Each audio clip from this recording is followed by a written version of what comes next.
Doctor Ladislao Cuéllar, un placer tenerlo en librosperuanos.com. En esta ocasión es por su libro Las dos vertientes del filosofar latinoamericano. La primera pregunta concierne a su tesis fundamental de este libro. Usted considera que la razón es universal. La afirmación es de raigambre aristotélica. Y por tanto, sigue diciendo usted, en América Latina hubo filosofía en las dos vertientes, tanto en la etapa precolombina como en la etapa occidental, afirmación que cuestiona la tradición aristotélica. De este acerto interesante se deriva una pregunta problemática, que es la primera pregunta. ¿Cómo la universalidad de la razón se conjuga con la tradición mítico-religiosa del filosofar precolombino?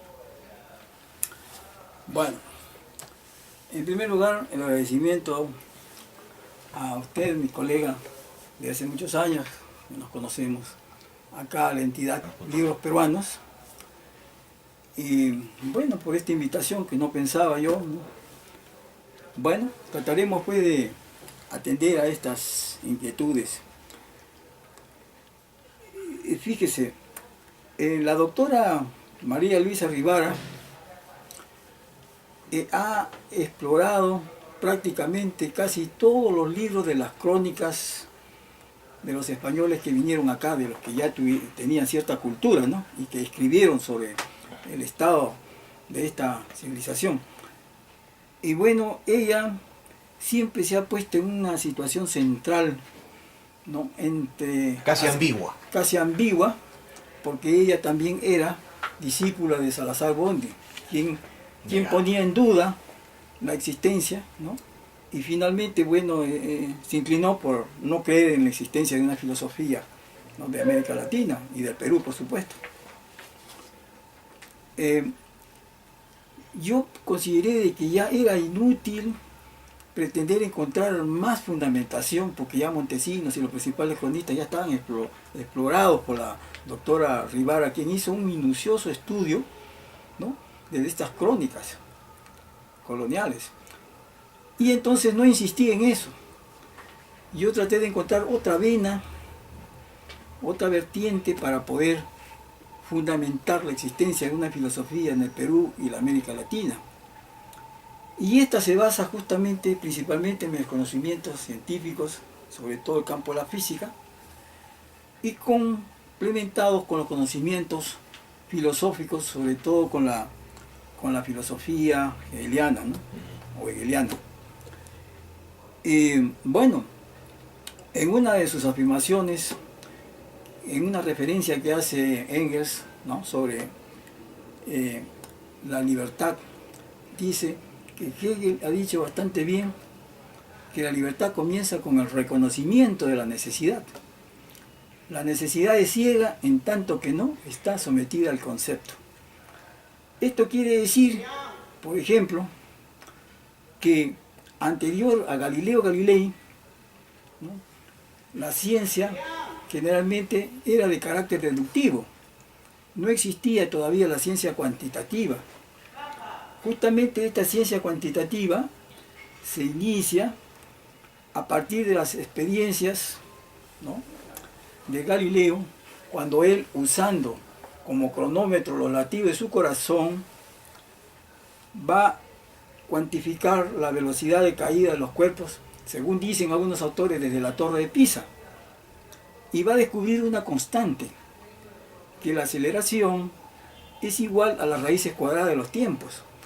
O sea, se cuantifica la relación de espacio, tiempo y movimiento.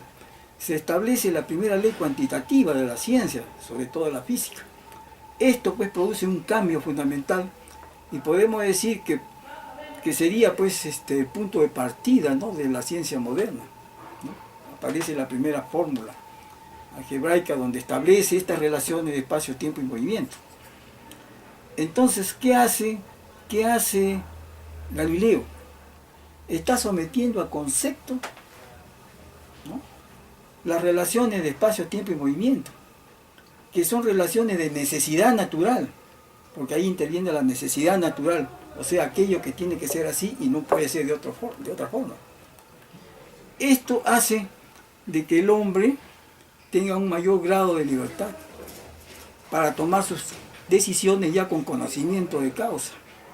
Esto hace que el hombre pueda opinar sobre la naturaleza ya en mejores condiciones, ¿no?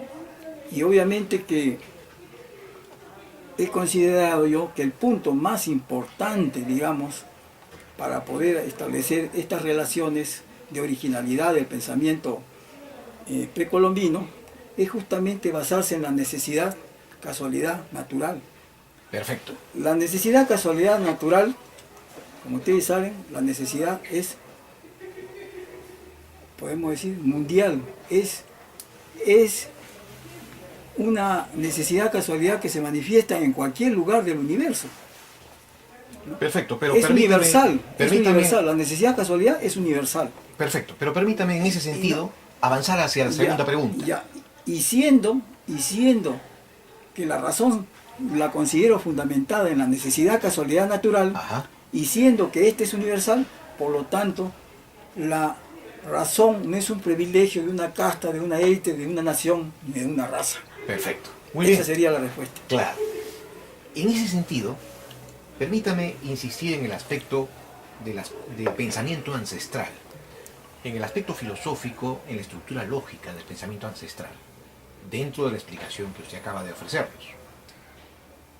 ¿Acaso en el mito, el silogismo aristotélico no exige ser comprendido en una teoría de la deducción que trascienda los principios de no contradicción y de identidad? Bueno, lo que pasa es que Aristóteles, no obstante que en los analíticos primeros y los analíticos segundos demuestra que él ya conocía la inducción. Y si él conocía la inducción, ¿por qué en su organón no fundamentó el organón de la ciencia, o sea, el instrumento de la ciencia sobre la base de la inducción? ¿Y por qué lo hizo sobre la base de la deducción? De la deducción. Entonces, esto nos hace pensar de que los griegos, y por supuesto el mismo Aristóteles, ¿no?, pensaba pues en una ciencia que sea exacta en todos sus sentidos. No meramente cualitativa. Claro, no meramente cuantitativa, sino exacta. Ya. Una ciencia exacta. Y por supuesto que él sabía las ventajas de la inducción y sabía también los defectos de la inducción. Ajá. Que siempre sobre la inducción, ¿no?, está sobre ella una especie de espada de Damocles que en cualquier momento puede, digamos, hacerle entrar en contradicción. Efectivamente. Popper va a decir, pues, si yo estoy en Inglaterra y veo que los cisnes son blancos, voy a Alemania y veo que los cisnes son blancos, voy a Estados Unidos y veo que los cisnes son blancos, yo puedo concluir todos los cisnes son blancos. Pero eso, por muchas veces que se compruebe, siempre pende, como digo, esa espada de Damocles de que se presente un cisne negro. Efectivamente. Claro. Entonces, esto hace de que Popper cuestione, ¿no?, la inducción. A propósito de la inducción y de un pensamiento... Perdón, para terminar esto, pero los griegos, ellos pensaban en una ciencia apodíctica, Ajá. o sea, necesariamente verdadera. Por eso supongo yo que Aristóteles nunca aconsejó la inducción como instrumento de la ciencia. Más bien, después en el futuro lo va a hacer Bacon. Muy interesante, sí. Una cosa es la lógica deductiva aristotélica y otra es la teoría deductiva baconiana, claro, que es más inductiva. Y en ese sentido, quisiéramos saber su opinión sobre cuál sería la forma del filosofar en el pensar precolombino. ¿Acaso existe la filosofía mítica y el mito filosofante? Bueno, como yo sostengo acá, y también lo dice algunos autores franceses,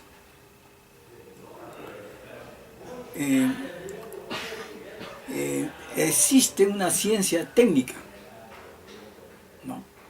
Y obviamente que hay algunos libros que hablan de que en Grecia también existió una ciencia técnica. no propiamente, digamos, fundamentada expresamente en descubrimientos teóricos, sino una ciencia que se fundamentaba más que todo en cuestiones experimentales. Y en ese sentido,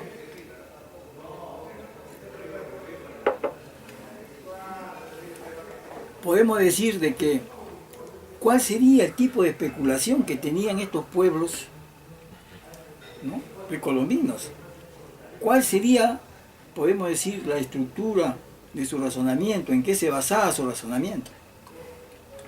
Siendo de que se trata de culturas cuyas obras mayormente las podemos calificar como de carácter técnico, entonces, obviamente que sus especulaciones tendrían que basarse en los propios resultados, digamos, de este ejercicio técnico, ¿no?, en la construcción de obras.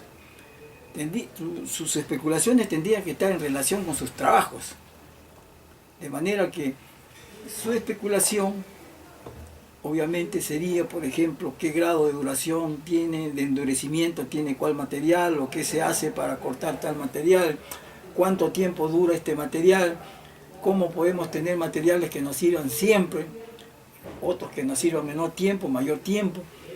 Es decir, ellos han debido especular sobre las bondades y los defectos de sus obras. Ahí quiero llegar. Una de sus afirmaciones fuertes en su libro es su afirmación de la existencia de dos vertientes distintas y que la filosofía latinoamericana actual no será tal sin el espíritu de nuestra propia cultura. Entonces la pregunta es la siguiente. Si en nuestra cultura ancestral la filosofía no estuvo reñida con el mito, entonces una simbiosis con la tradición occidental implicaría una razón más abierta a lo sobrenatural, hacia lo religioso y hacia lo metafísico. Bueno, yo creo que en toda cultura siempre ha existido esa tendencia de ir fundamentalmente hacia lo metafísico. Uno de los mayores problemas que ha tenido el hombre desde sus orígenes es su temporalidad, el problema de su temporalidad. Los egipcios, ¿cómo resolvieron ese problema? A su manera, creando pirámides, donde después ya, llegado a cierto periodo, iba a ascender, ¿no?, a las nebulosas y ahí quedar eternamente entre las estrellas. Bueno, esa es la mítica de ella, el esquema que ellos se planteaban. Y así por el estilo, ¿no? Los incas también tuvieron sus ideas, ¿no?, de un más allá, ¿no? Por eso es que sus muertos llevaban pues canchita, su chichita, ¿no?, algunos juguetes, algunos instrumentos según el tipo de personas que se tratase, ¿no? Ajá. Y obviamente que esa temporalidad de la cual todos somos conscientes siempre es algo que al hombre lo ha acobardado ante los problemas, y es aquello que en forma bastante pesimista también lo trata Heidegger, ¿no?, en Ser y Tiempo. Pero cada civilización ha buscado pues una respuesta, ¿no?, a este problema, ¿no? Pero frente a eso también han habido hombres que han especulado, hombres que se han dedicado al tratamiento ya de la materia, como han sido los primeros incas constructores, y que han encontrado, digamos, que de lo que se trata es de aprender a hacer las cosas, ¿no?, para poder satisfacer sus necesidades. Entonces ahí ya empieza pues una ciencia técnica, ¿no?, y que desde luego supongo que en las quipustecas, o suerte de bibliotecas incaicas, se grababan estos datos, para que sirviera pues, ¿no?, a las futuras generaciones. Pero el gran defecto ha sido de que los que manejaban estos procedimientos técnicos, ¿no?, eran personas que realmente no eran pues eran personas especiales, las que estaban vinculadas al poder del Inca, ¿no? No había pues una ciencia que estuviera a disposición de todo el mundo. Por eso fue de que cuando vienen los españoles y cuando gran parte, digamos, de la nobleza y de las clases a las cuales, digamos, las cuales estaban vinculadas a Huáscar, fueron pues destruidas por las huestes de Atahualpa. Entonces los principales orejones, que eran los hombres nobles y los que conocían la ciencia y la técnica de ese entonces, desapareció pues. Sobre eso quisiera su opinión saber. Y solamente nos quedó el aspecto folclórico, que el pueblo lo ha conservado. Claro. Pero que no está la verdadera ciencia andina. Dígame, doctor Ladislao Cuéllar, entonces usted sería de la opinión garcilasina de que existía una élite intelectual bien definida llamada los amautas. Los amautas, exactamente, ese es el nombre que le dan los incas. Y en ese sentido usted discreparía profundamente con el... Pero no era una mayoría, ese es el problema. Exacto, sí, eso no eran los que estaban vinculados al poder. Ajá, eso queda entendido. Pero con esa opinión suya... Como quien dice, los escribas. Claro, egipcios. Egipcios, ¿no? Algo así. Pero con esa opinión, doctor, usted marca una distinción tajante frente a Joseph Esterman, el cual con su enfoque intercultural quiere ver a la filosofía precolombina como meramente una cosmovisión, donde existe filosofía en todos los runas, mientras que usted se enfrenta a esta clase de visión sosteniendo que había una élite intelectual llamada los amautas. Había una élite intelectual llamada los amautas. Y que bueno, el pueblo solamente con su perseverancia ha logrado salvar por lo menos las costumbres folclóricas, ¿no? Pero que no implicaba el total del conocimiento con el cual los incas construyeron este poderoso imperio. Perfecto. Entonces yo quisiera pasar a la quinta pregunta. ¿No cree que afirmar, como usted lo hace, que no existe paradigma único de filosofar, nos lleva hacia una tradición filosófica ancestral, donde también el mito es el modo fundamental y metafórico de indagar de la razón? Bueno, indudablemente que no creo que todos se hayan inclinado por una concepción de tipo técnico. También han habido personas que han especulado dentro de lo que es lo mítico, ¿no? Porque no podemos tampoco establecer en forma mecanicista que solo hubo una sola vertiente, ¿no? Exacto. Entonces, cuando usted sostiene que la filosofía precolombina surgió como ciencia técnica... Como ciencia técnica, sí. Ajá, así sostiene usted. La filosofía precolombina surgió claro. como ciencia técnica. Pero ahora está afirmando que no fue exclusivamente, pero surgió como ciencia técnica. Como ciencia técnica.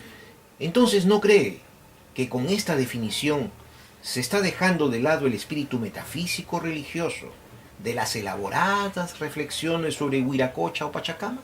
¿O hay alguna conciliación? Yo creo que siempre estas han existido, ¿no? Aunque probablemente no podría decir si fue en forma independiente o que los mismos que practicaban la ciencia técnica también la tenían, probablemente también la tenían, ¿no? Porque es como ahora, ¿no? Un científico está operando, es un técnico, conoce la medicina, pero no faltan ahí los enfermeros o otros médicos que dicen, bueno, ha sido obra de Dios, pero no es obra de ellos, de su conocimiento, de su ciencia. Entonces hay una mezcla, digamos, de lo místico, de lo religioso, con la sabiduría que actualmente tenemos, ¿no? Claro. Y de repente alguien puede decir, esto no es así, se escandalizan, ¿no? Las enfermeras, todos se escandalizan, claro. Y las personas también, aunque otros que son materialistas pueden decir, bueno, desgraciadamente esa es la realidad, ¿no? Sí. No les queda otra cosa, no nos queda otra cosa. Claro. En la tercera... los que somos materialistas no nos queda otra cosa, claro. Aceptar la realidad tal como es. Efectivamente. En la tercera y última parte de su libro, usted dice que solo recuperando el derecho a la razón que nos fue negado desde la conquista, surgirá una filosofía sin anatopismos eurocéntricos. Entonces le preguntamos, ¿de qué tipo de razón hablamos? ¿De la razón conceptolátrica occidental o de la razón mitocrática ancestral? ¿De una razón meramente técnica o de una razón con capacidad metafísica? Bueno, yo tengo entendido que si bien es cierto que la razón se puede fundamentar en la necesidad y casualidad universal, y que esta es universal y por consiguiente la razón también, pero hay distintas formas de interpretar la casualidad y la necesidad. Esto nos lleva pues a ciertas diferenciaciones. Nosotros sabemos que en todos sitios han habido pirámides. En México también ha habido las mastabas, pero estas pirámides a veces han sido escalonadas, a veces han terminado en punta o a veces han terminado en una terraza. Es decir, se han establecido ciertas diferenciaciones. En todas partes han existido puentes, porque el hombre siempre ha sentido necesidad de pasar un abismo, ya sea porque hay un río, porque hay un mar o porque hay un peligro. Entonces en todas partes ha construido puentes, porque la necesidad natural así le ha obligado. No es que él haya querido el hombre, sino la necesidad natural le obligaba a tener que inventar esos artefactos para poder satisfacer sus necesidades, ¿no? Indudablemente que en todas partes han habido pues faraones, ¿no? En todas partes han habido reyes, en todas partes han habido mandarines, etcétera, etcétera, ¿no? Y en todas partes han habido quienes han estado supeditados a estos. Esa es una constante, por ejemplo, en la formación de las civilizaciones, ¿no? El hecho que después, ¿no?, en Occidente hayan aparecido ya filosofías que establecen principios para que el hombre pueda liberarse, ¿no?, y crear pues un sistema de derecho que le permita liberarse, ¿no?, de esos abusos que puedan cometer quienes alcanzan un poder desmedido. Uh-huh. En la conclusión de su libro, usted afirma con un énfasis contundente que no hay filosofía sin el espíritu de la propia cultura. Quisiéramos preguntarle al respecto. ¿Cree usted que la cultura es como un filtro, tanto en la forma como en el contenido de la propia filosofía? Y si es así, ¿cómo algo particular como la cultura puede condecirse con algo universal, como la filosofía? Bueno, es que la cultura tiene atisbos universales también, ¿no?, como tiene fundamentos particulares. Yo creo que no podemos tampoco imperativamente, ¿no?, hacer que la cultura prescinda, ¿no?, de esos atisbos universales y particulares, porque esa es su característica. Claro. El hombre es así y esa es su respuesta frente al mundo en que le ha tocado vivir. Perfecto. Una pregunta final, doctor Ladislao Cuéllar. Según sus análisis y estudios, ¿hacia dónde va el filosofar latinoamericano? Bueno, yo tratando de encarar, digamos, ese problema, desde hace muchos años, desde el año 63, por ser más concreto, escribí mi primer trabajo, que es Programa Prevocacional de Ciencias Físicas, una filosofía prevocacional para el desarrollo nacional. Entonces, yo a través de ese trabajo he pretendido insertar dentro del acervo cultural del pueblo los principios de la ciencia, porque he considerado que estos principios constituyen la base del desarrollo científico. Que la ciencia no es nada más que una aplicación de estos principios que se han descubierto primero, y que por lo tanto podríamos tener nosotros también una sociedad que pudiera también desarrollar muchas tecnologías, ¿no?, que servirían pues para el desarrollo económico y también social, para satisfacer nuestras ingentes necesidades, ¿no?, sociales que tenemos, ¿no? Porque no se trata de ofrecer cantidad de soluciones, sino hacemos un planteamiento de que cómo se va a obtener los medios materiales para satisfacer esas necesidades, es decir, cómo se va a obtener ese dinero que necesitamos para poder satisfacer las necesidades sociales. Entonces, considero que si desde un comienzo nuestro gobierno se hubiera ocupado por establecer un equilibrio entre las ciencias y las humanidades, de tal manera que desde la formación primaria, secundaria y universitaria se equilibre esta situación entre las letras y las ciencias, entonces nosotros tendríamos pues una cultura, ¿no?, más equilibrada, con muchos científicos, así como tenemos ahora grandes escritores, que incluso han llegado a tener hasta el premio Nobel, pero en el campo científico y tecnológico es nuestro lado flaco. Y la tecnología no viene a ser nada más que una aplicación de la ciencia, ¿no?, porque la técnica todavía ¿no? Es un hacer, pero que todavía no tiene mucha base teórica. Cuando la técnica adquiere bases teóricas, matemáticas, entonces se transforma en tecnología. Nosotros tuviéramos pues una tecnología, y capacidad tiene, el pueblo peruano tiene. Tiene, por ejemplo, esos famosos retablos de Ayacucho. ¿Qué tal paciencia, qué tal intuición para poder elaborar esos trabajos? Yo pienso y he pensado siempre que si ese mismo arte y esa misma capacidad lo hubiéramos utilizado para fabricar cosas científicas, hoy usted tendríamos un tremendo desarrollo tecnológico en nuestro país, porque capacidad hay. ¿Qué es lo que falta? Hace falta una adecuada orientación. No estamos orientados, nuestra cultura no está orientada hacia eso. Nuestra cultura yo la he tipificado como una cultura anodina, es decir, es una cultura que no conduce al desarrollo científico y tecnológico. Es una cultura anodina, porque yo no voy a creer pues, que con telenovelas, con más danzas o con más fútbol, que el fútbol se ha transformado en un verdadero opio de los pueblos, vamos a desarrollarlo. Si bien es cierto que son cuestiones de entretenimiento, que el ser humano también lo necesita, pero el problema es que solo incidamos en una cosa, ¿no? Y no en la otra, en la que favorece el desarrollo. Entonces ese desequilibrio nos mantiene en este estado. Este es un país rico, hay mucho que hacer acá, tenemos muchos recursos, pero no los podemos utilizar porque nos falta conocimiento, nos falta someter la necesidad al concepto, y eso solo se hace mediante la ciencia, así como lo hizo Galileo, dando un primer ejemplo. Entonces creen que es cuestión de ofrecer cosas sin saber cómo vamos a tener los medios materiales para poder satisfacer, ¿no? esos ofrecimientos. Entonces nuestros políticos se equivocan pues en ese sentido, están completamente equivocados. Y como no son adictos o no son partidarios de la ciencia y la tecnología, o no han sido, y ahora ya por novedad lo están aceptando, entonces nuestro Perú se ha visto pues retrasado en el consenso de las naciones, por falta, digamos, de esa vocación.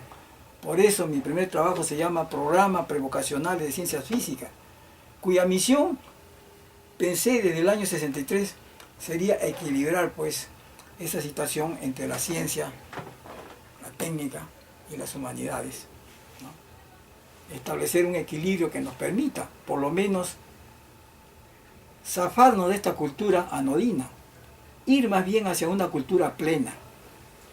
En nombre de librosperuanos.com, nuevamente le renovamos la felicitación y le agradecemos por la entrevista. Muy agradecido.